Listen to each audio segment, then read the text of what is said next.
दुपारी 112ला कॉल होता की काही महिला संशयास्पदरित्या लेखानगर परिसरात आहेत. 112ची मोबाईल आमची पोहोचली, तिथे खात्री केली. चारही मुली लेडीज होत्या. त्या आणल्या पोलीस स्टेशनला. 4 लेडीज होत्या. त्याच्यापैकी 2 लेडीजकडे 2 लहान मुलं होती. एक 6 महिन्याचा आणि एक 1 वर्षभराची होती. त्यांची आणली, खात्री केली. डिटेक्शन ऑफिसर आहेत PSI API पडोळकर आणि आमच्या पवननगर चौकीचे अधिकारी आहेत, ते ऑफिसर होते आज. सविता उंडे मॅडम यांनी सगळ्या महिलांची सखोल चौकशी केली. मुलांबाबत बी चौकशी केली. त्यांनी सांगितलेल्या पत्त्यानुसार, माहितीनुसार त्या पत्त्यावर जाऊन त्यांना स्वतः ते दोघं अधिकारी घेऊन जाऊन नाशिक स्टेशन रोडला गेले. त्या ठिकाणी खात्री केली.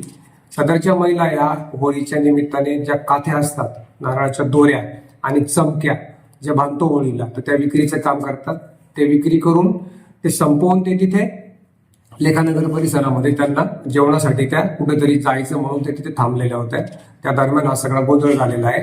असा काही प्रकार नाही. सदर ज्या महिला आहेत तर त्या 4ही महिलांना नाशिक रोड रेल्वे स्टेशनच्या बाजूला परिसरात जिथे राहतात तिथे घेऊन गेल्यानंतर तिथे नागरिकांनी ओळखलं. तिथे काही किराणा चालक आणि भाजीपाल्याचे दुकानवाले होते, ज्या ज्या ठिकाणी त्या जातात किंवा डेली नीडसाठी जातात, त्यांच्याकडून माहिती घेतली. त्यांनी सांगितलं की सर, हे दरवर्षी येतात, दरवर्षी यांचा व्यवसाय असतो हा, आणि ते व्यवसाय करून जातात. आणि ज्या महिला होतात 4ही, त्या 4ही महिलांना ते ओळखतात. त्यांच्याकडे जे मुलं आहेत ते त्यांचेच मुलं असल्याबाबतची त्यांनी खात्री सांगितलेली आहे. त्याच्यामुळे खात्री पटली. सदर महिलांना त्यांच्या नातेवाईकांच्या ताब्यात दिलेलं आहे. असा कुठलाही प्रकार नाही. अशा कुठल्या अफवांवर विश्वास ठेवू नका.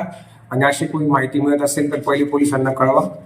त्यानंतर मग पोलीस त्याच्यावर कारवाई करतील किंवा त्याबाबत माहिती गोळा करतील. तर असं काही जर प्रकार घडत असेल तर त्या ठिकाणी कायदा सुद्धा हातात घेऊ नये.